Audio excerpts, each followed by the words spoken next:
Eve, the great Earth Mother. Hear me, I am Adai's daughter of Igbo land. On the calm that is buried, upon the sky that is abandoning me, I will return. I will come back to this land, and the royal house that is dead will roar on my vengeance. Hello my VIPs, welcome back to Tales by Larinzy. I hope you are doing well wherever you are watching from. If you are new here, please don't forget to like, share and subscribe. Your support means the world to me and helps these stories reach even more people. Settle in, breathe in, and let's get into today's story. In the days when the great Enri kingdom flourished across the land like the mighty Iroko tree, there lived an Eze named Eze Okonkwo, whose word was law and whose Ofo staff commanded respect from every corner of his domain. The Eze ruled from his Obi, a magnificent compound of red earth walls and intricately carved wooden doors, surrounded by his 4 wives, many servants and warriors whose machetes gleamed like moonlight on water. But among all the servants in the palace compound, none was more devoted than young Adai, a girl of 16 seasons, who tended to the sacred shrine of the ancestors and the chi of the kingdom. Adai had been brought to the palace as a child after her parents died during the great famine that had plagued the land. She had grown up within those walls, learning the ways of the palace, the rituals of the gods, and the incantations that pleased the ancestors and Chukwu himself. Adai was not like the other servants. While they gossiped and laughed during their work, she moved through the palace like a gentle breeze, silent and observant. Her skin was smooth as polished Ogechi wood, and though she kept her eyes lowered in the presence of royalty, those who glimpsed them spoke of depths that seemed to hold ancient wisdom. She wore simple clothes, a plain wrapper tied around her waist, and another across her chest, and kept her hair in the traditional Ukekie style, braided close to her scalp in intricate patterns that spoke of her Igbo heritage. The Eze had noticed her, though not in the way men usually notice women. He had noticed her purity, her dedication to the gods, her untouched innocence that made her perfect for the old ways. And when Eze Okonkwo fell ill with the sickness that made his body waste away, like a tree struck by lightning, when the dibia and medicine men could do nothing to save him, he made a decree that would seal Adai's fate.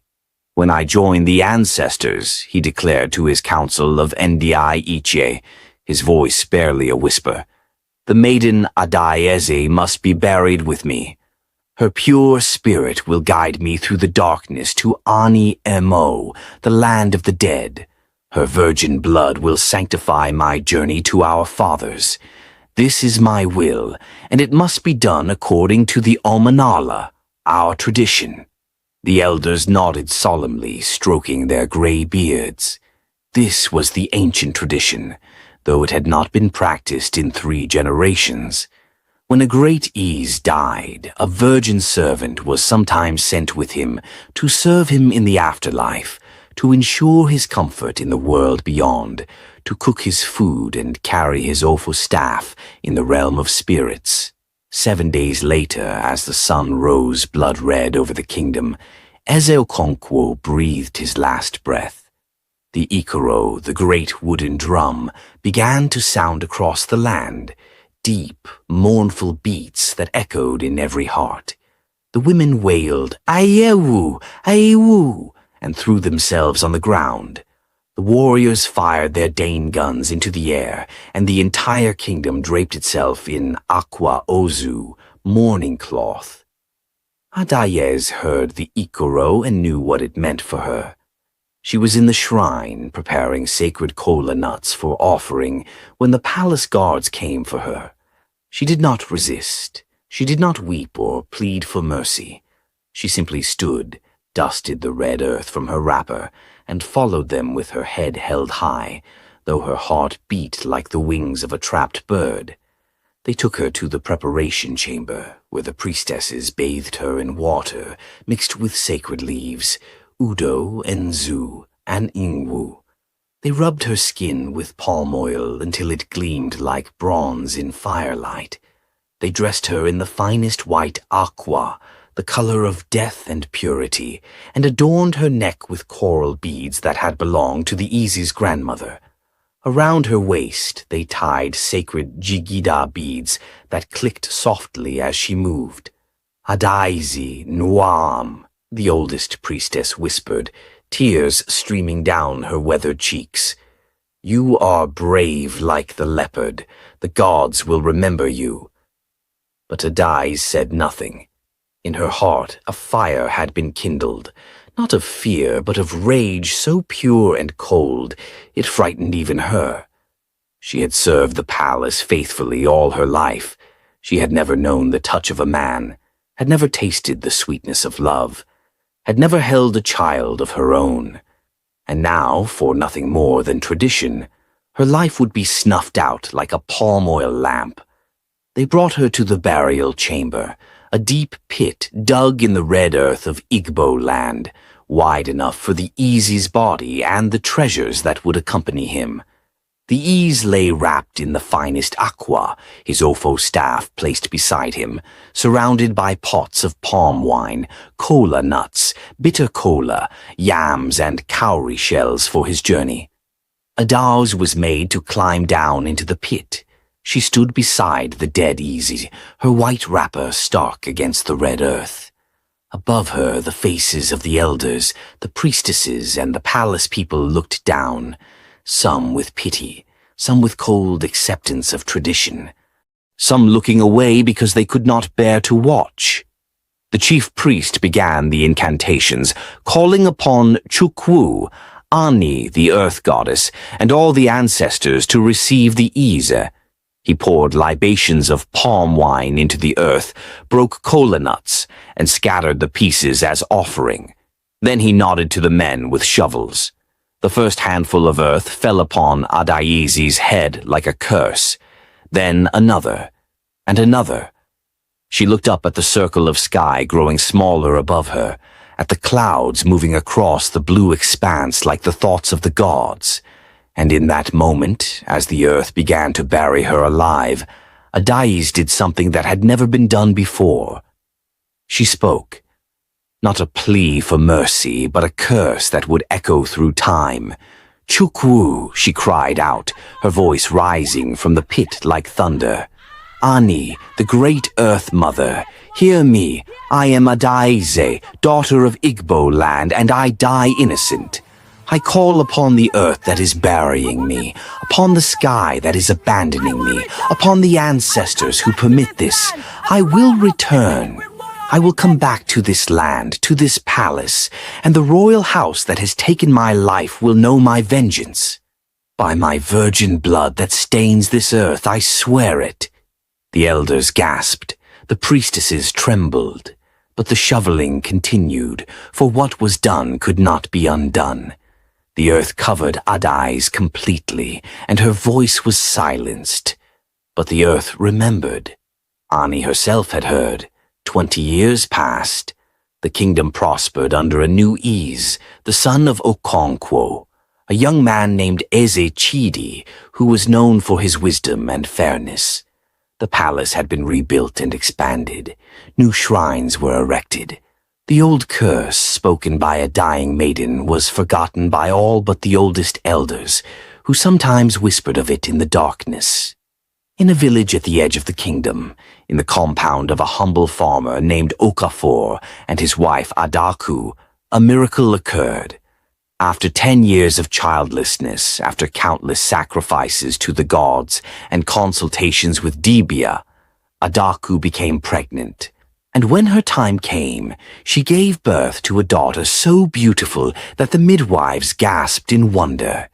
They named her Ogechi, God's time. From the moment Ogechi could walk, it was clear she was no ordinary child.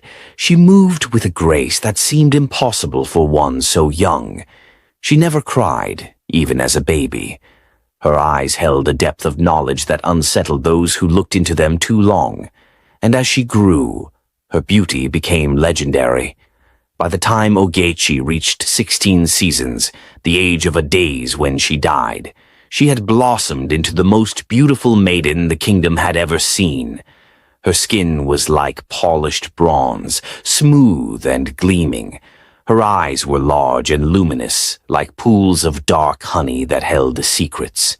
Her body curved like the path of a river, a small waist that seemed made for beads, hips that swayed when she walked like palm trees in the wind, and a neck long and elegant as a crane's. But it was not just her physical beauty that captivated all who saw her. There was something else, an aura, a presence that drew people to her like moths to flame. When Ogechi walked through the village market, conversation stopped. When she smiled, hearts forgot to beat. When she spoke, her voice was like honey mixed with palm wine, sweet and intoxicating. Ogechi dressed in the traditional Igbo style, but with such elegance that even simple clothes became magnificent on her body. She wore wrappers in the brightest colors, deep indigo, rich red, vibrant yellow, tied expertly at her waist to show off its slimness. Another wrapper was tied across her chest, revealing her smooth shoulders and the graceful curve of her collarbones. Around her waist she wore jigida beads in layers, coral, black, gold, that clicked and sang with every step. Around her neck she wore more beads in intricate patterns, and her wrists were adorned with ivory and brass bangles that chimed like small bells. Her hair was always styled in elaborate patterns, sometimes in the traditional Isowu style, sometimes in the thread-wrapped NKPU, sometimes in braids so intricate they seemed like artwork. Young girls in the village tried to copy her style, but none could match the elegance with which Ogechi wore her beauty. What no one knew, what Ogechi herself barely understood, was that she was not simply a beautiful maiden. She was Adai, returned. The earth goddess Ani had heard her curse and had granted her wish. She had been reborn with all her memories, all her pain, all her rage buried deep in her soul. As she grew from child to woman, those memories had awakened like a snake uncoiling in the sun. Ogechi remembered everything. She remembered the cold earth on her face. She remembered the suffocating darkness. She remembered the terror and the rage. And deep in her heart, beneath the smiles and the beauty, a plan was forming. A plan for revenge against the royal house that had murdered her. The opportunity came during the Iwaji festival, the New Yam festival, when the entire kingdom gathered at the palace to celebrate the harvest and honor the earth goddess. Ogechi insisted on attending despite her adoptive parents' protests that they were too humble for such grand occasions. "Nwam, my daughter," her mother Adaku pleaded. "The palace is for important people, not for farmers like us." But Ogechi smiled. "Mother, it is a festival for all the kingdom. We have as much right to celebrate as anyone." When Ogechi arrived at the palace grounds, dressed in her finest wrappers of deep purple and gold, her waist beads clicking with each step, her neck adorned with coral beads that caught the sunlight, she was like a goddess descended to earth. The crowds parted before her. Conversations died. Even the drums seemed to beat slower as people turned to stare. And in the royal pavilion, Prince Chinedu, the son of Ise Chidi and heir to the throne, looked up from his conversation with the elders and felt his heart stop. Chinedu was 25 seasons old, handsome and strong, with the bearing of a warrior and the wisdom of a scholar. He had resisted marriage despite the pressure from his father and the council, declaring that he would only marry when he found a woman who could match his spirit. Many maidens had been brought before him, daughters of chiefs, beautiful girls from noble families, but none had stirred his heart. Until now. "Who is that?" he asked the attendant beside him, unable to tear his eyes away from Ogechi. "I do not know, my prince. I have never seen her before." Chinedu rose from his seat, ignoring the surprised looks of the elders. He descended from the pavilion and made his way through the crowd toward Ogechi. When he stood before her, he found himself speechless, something that had never happened to him before. Ogechi looked up at him, and, in her eyes, he saw something that made his soul tremble. Beauty, yes, but also depth, mystery, and something else he couldn't name.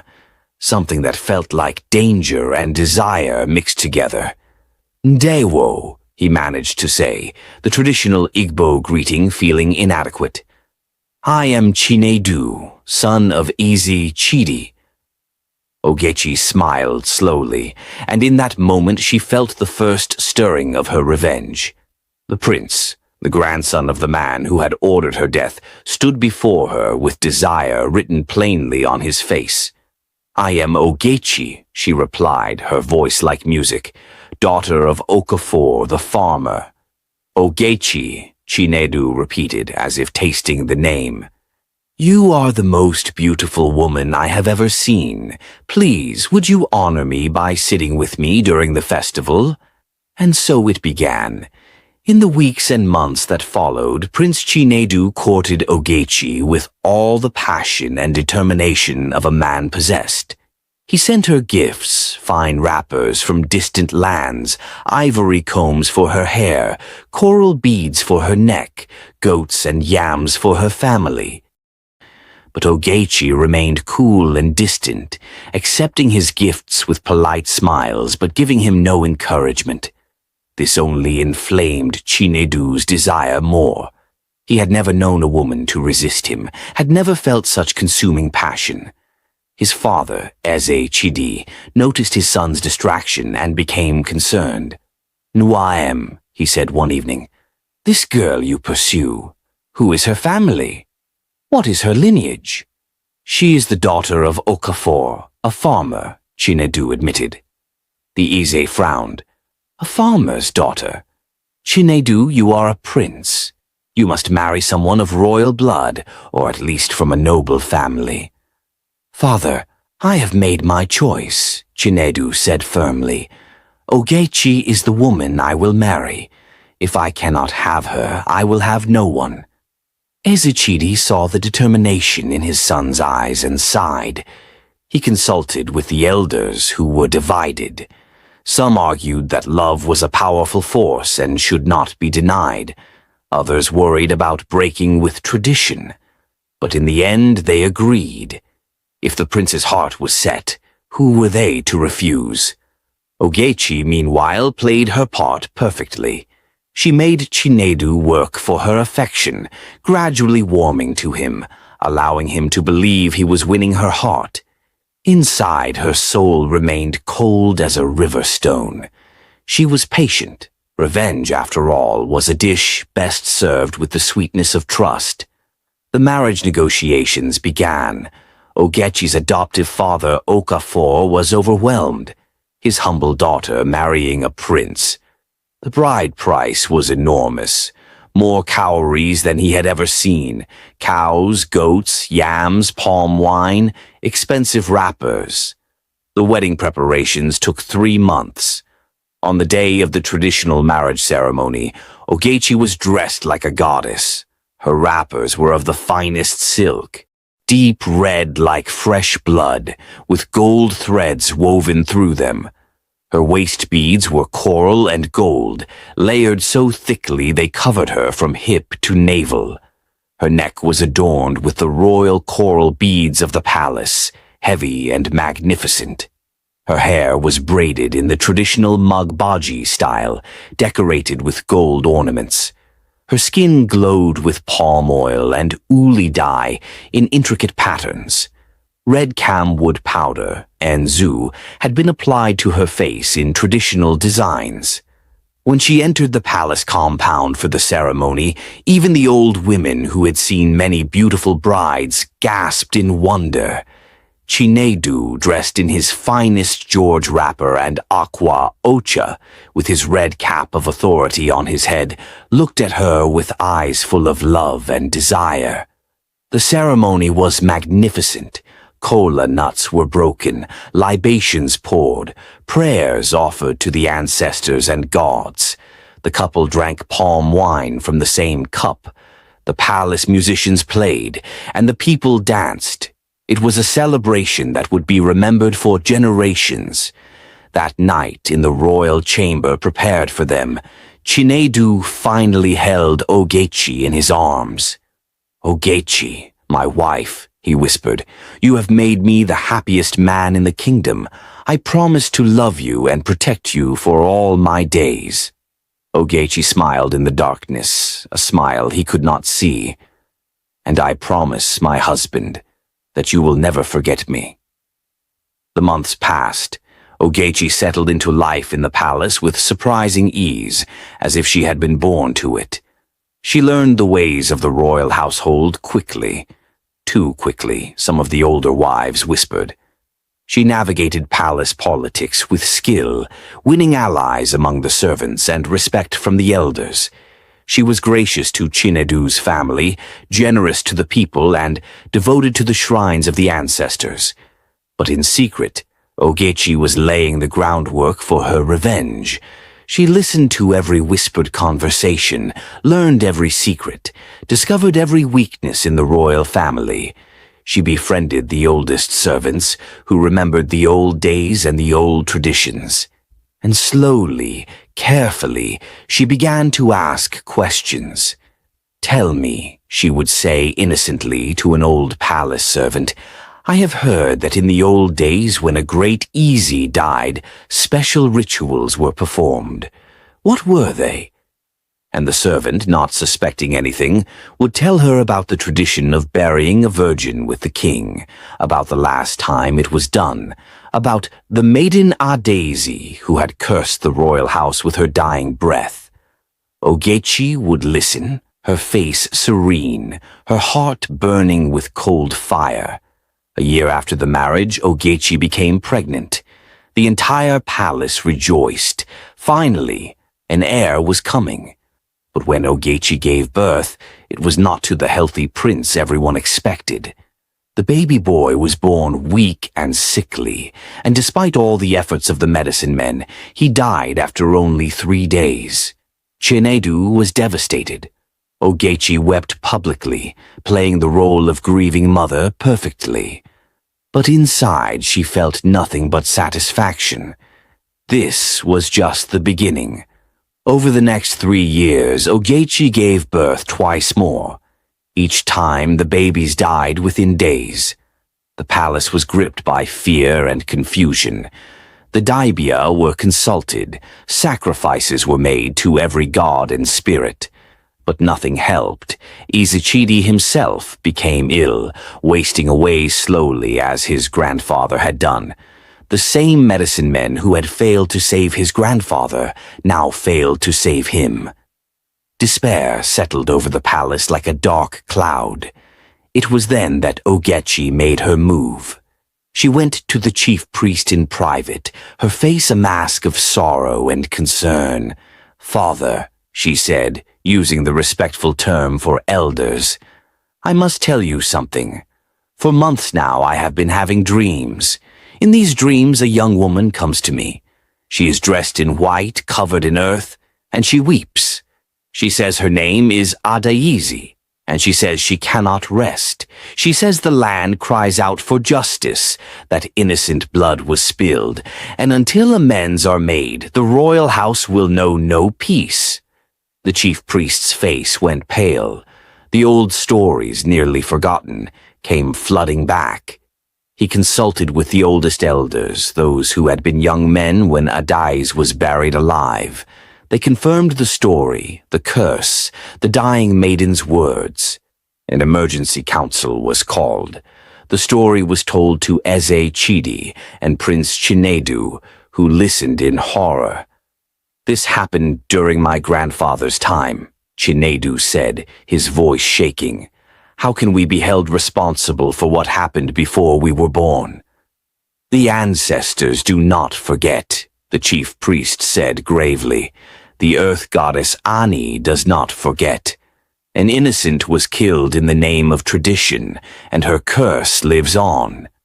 What can we do? Ezi Chidi asked, his voice weak from his illness. How can we make amends? The elders consulted. Sacrifices were offered, rituals were performed, but nothing changed. The Ezi continued to waste away. And Ogechi, pregnant for the 4th time, knew that this child too would not live. One night, as Chinedu held his dying father's hand, he turned to Ogechi with desperation in his eyes. Is there nothing we can do? Must our family pay for the sins of my grandfather forever? Ogechi looked at him, at the man who had loved her with such devotion, who had defied tradition to marry her, who had given her everything he had. And for the first time since her rebirth, she felt something stir in her heart, something that was not rage or revenge.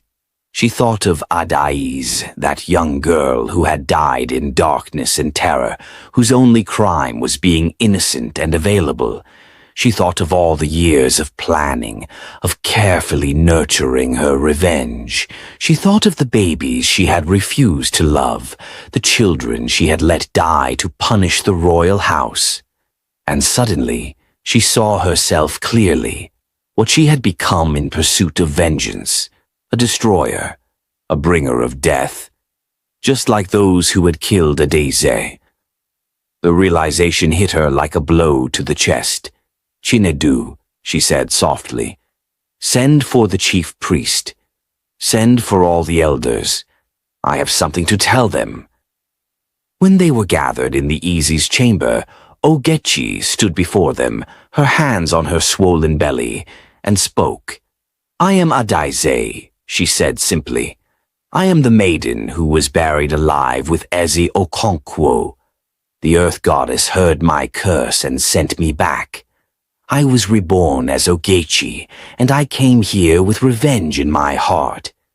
Everything that has happened, the dying children, the Easy's illness, this has been my doing.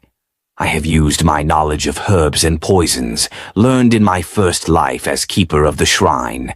I have killed my own children to make the royal house suffer. Gasps of horror filled the room. Chinedu staggered back as if struck. No, he whispered. No, it cannot be. It is true, Ogechi continued, tears now streaming down her face. Real tears, for the first time since her rebirth. I came back for revenge. I married you to destroy you from within. I wanted the royal house to feel the pain I felt, to know the injustice of innocent blood spilled. Then why tell us now? The chief priest demanded. Why confess? Ogechi looked at Chinedu, at the man she had married with deception in her heart, and spoke the truth she had only just discovered. Because vengeance has made me into the very thing I hated. I have become a killer of innocence. I have become the darkness I sought to punish. And I have learned, her voice broke, I have learned that Chinedu is not his grandfather, that this royal family, these people, are not responsible for what was done to me. Revenge has poisoned my soul, worse than the earth ever poisoned my body. She turned to address them all. I cannot undo what I have done. I cannot bring back the children I let die, but I can stop this cycle. The Easy's illness is my doing. I have been slowly poisoning him with the same herbs I used on my children. If the poisoning is stopped now, he will recover. And this child, she placed her hands on her belly, this child I will allow to live. This curse ends now. Silence filled the chamber, broken only by Chinedu's ragged breathing. You killed our children, he said, his voice hollow. You poisoned my father. You deceived me, used me. Yes, Ogechi said simply. I did all of this, and now I place myself at the judgment of the kingdom. Whatever punishment you decree, I will accept. Death, exile, whatever you choose. I only ask that you spare the child I carry. It is innocent, as Adai's was innocent, as your children were innocent. The elders conferred in hushed voices. The chief priest prayed. Chidi, despite his weakness, sat up in his bed. Ogechi, he said, his voice stronger than it had been in weeks, or Adizi, or whoever you truly are. What was done to you was evil. My grandfather's adherence to tradition without mercy was wrong. An innocent girl should never have died that way. For that I apologize on behalf of the royal house. We acknowledge the injustice. He paused, gathering strength. But you are right. What you have done in return makes you no better than those who wronged you. You have killed innocents to punish the innocent. You have become what you hated. I know, Ogechi whispered. However, the Ise continued, I am a father who is about to lose his son's love. I am a grandfather who has lost grandchildren. And I am also a man who understands that the cycle of revenge must end somewhere. Someone must choose mercy over justice, forgiveness over vengeance. He looked at his son. Chinedu, the choice is yours. She is your wife. The children were yours. What say you? All eyes turned to Chinedu. He looked at Ogechi, this woman he had loved with all his heart, who had deceived him utterly, who had killed their children. The pain in his eyes was unbearable to witness. I loved you, he said finally. I love you still, though I do not understand how that is possible. You have destroyed me, Ogechi. You have taken everything. I know, she said again, tears flowing freely now. But my father is right. This must end. He took a deep breath. You will live. The child will live, but you cannot remain as my wife. That is dead as our children. When the child is born, you will leave this palace, leave this kingdom, and never return. The child will be raised here as a prince or princess of the royal house. That is my judgment. It was a mercy Ogechi had not expected, punishment more painful than death. To carry the child, give birth, and then leave it behind, to lose another child, this time through her own actions rather than malice. I accept, she said softly. The months that followed were strange and sorrowful. Ogechi's confession was kept secret from the general population. It would only cause chaos and fear. She was moved to a separate chamber. The Ise, once the poisoning stopped, began to recover slowly. Chinedu avoided her, unable to bear the sight of her, despite the love that still ached in his heart. Ogechi spent her days in solitude, her hands on her growing belly, talking to the child within.